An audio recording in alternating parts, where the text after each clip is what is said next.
They say churches are the safest places on earth. But what if one of them became home to the devil himself? This is the true story of St. Mary's Convent, a sacred place in Massachusetts where faith met pure evil. It was the last Saturday of March. Evening prayers echoed through St. Mary's Sacred Heart Convent, an old Gothic church surrounded by woods. Inside, rows of young women stood in white robes, all in training to become nuns. They had given up the world for God. Mother Agnes, the convent's head nun, stood before them. Sisters, meet Maria. She is one of God's special children. From today, she will live and serve with us. Everyone smiled and welcomed her.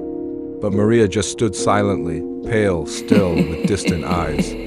Without a word, she turned and walked out of the chapel.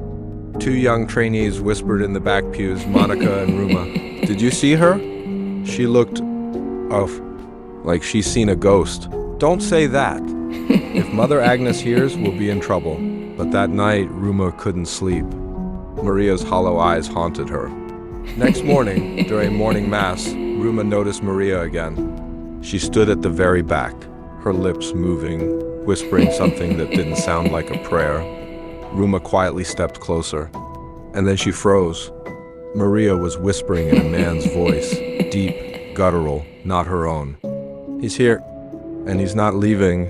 Ruma stepped back, heart pounding. Something was seriously wrong with this girl. That night, when everyone was asleep, Ruma crept to Maria's room. She peeked through the small glass window, and what she saw made her skin crawl. Maria was sitting on a chair, her body twisted like a broken doll. Her head tilted to one side, her eyes rolled white, and her mouth opened in a silent scream. Suddenly, her neck snapped back toward Ruma. Their eyes met.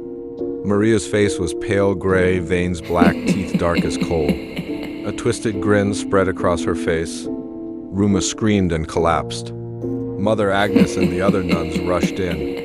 Ruma was trembling on the floor, pointing at Maria's room. When Agnes looked inside, she saw Maria sitting completely still, whispering in two voices at once.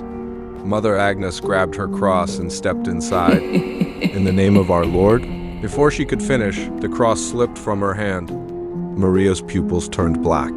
Her fingers bent backward with cracking sounds, and she leapt onto Agnes, biting into her arm like a wild animal. Blood splattered across the floor. Maria then calmly sat back in her chair and started humming an old church hymn in a child's voice. Father Steve, the church's priest, arrived within the hour. He'd seen strange things before, but nothing like this. That's not Maria anymore, he whispered. That's something else. They tied Maria to the bed and began prayers. As holy water touched her skin, she screamed, blisters forming wherever it landed as if it burned. Hours passed. Finally, Maria fell silent. 2 days later, she woke up weak, trembling, asking softly for water. She's healing, said Mother Agnes hopefully. But by evening, things changed again. Maria ate like a starving animal, tearing food apart with her bare hands. Then she started mumbling in Latin, then Greek, then Hebrew, languages she had never known. This isn't healing, Father Steve said. The evil's pretending.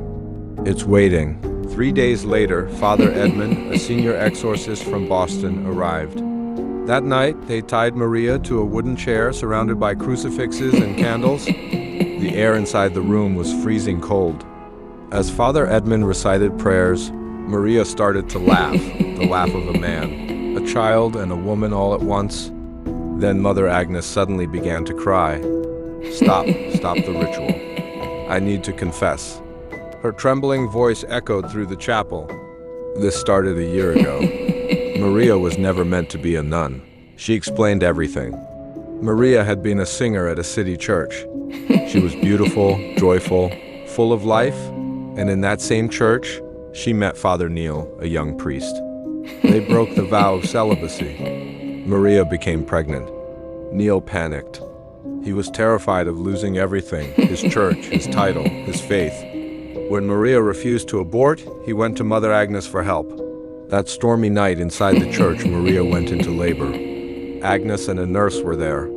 The baby was born alive, crying, but Neil couldn't bear it. He nodded at Agnes, and together they buried the newborn behind the church. They told Maria the baby was stillborn.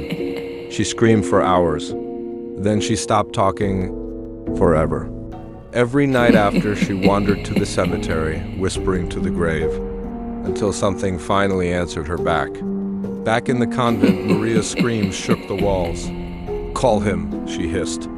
"Call Father Neil." Neil was brought in, trembling, tears in his eyes. Maria smiled, a dark, twisted smile. One father, one punishment. Suddenly, every candle in the room blew out, then reignited with blue flames.